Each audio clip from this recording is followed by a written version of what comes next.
در یهودیت، در دین یهود اولین تربیت در کجا سر می شود؟ دوست داشتن ملت یهود. تا ملت یهود نباشد تو را هیچ محل و یا در دینشان قبول نمیکنن.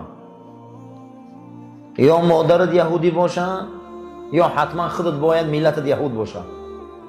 در بسیاری جا آدم میپرسن که اول تو ملت نام میگیرن یا تو میگن اول مسلمانی یا نام ملت هم میگیرن.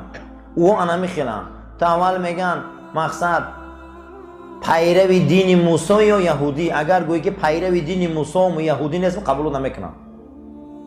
در یگان جای آیین یهود دعوت نیست، خاص دین برای خشونت. دینی و یا برای یک منطقه، برای یک ملت و برای هیچ که نیست.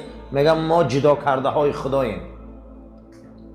حتی در قرآن داستان یهودی ها را خدا میبیاره، میگن نحن ابناء الله، میگن ما بچه های خداییم.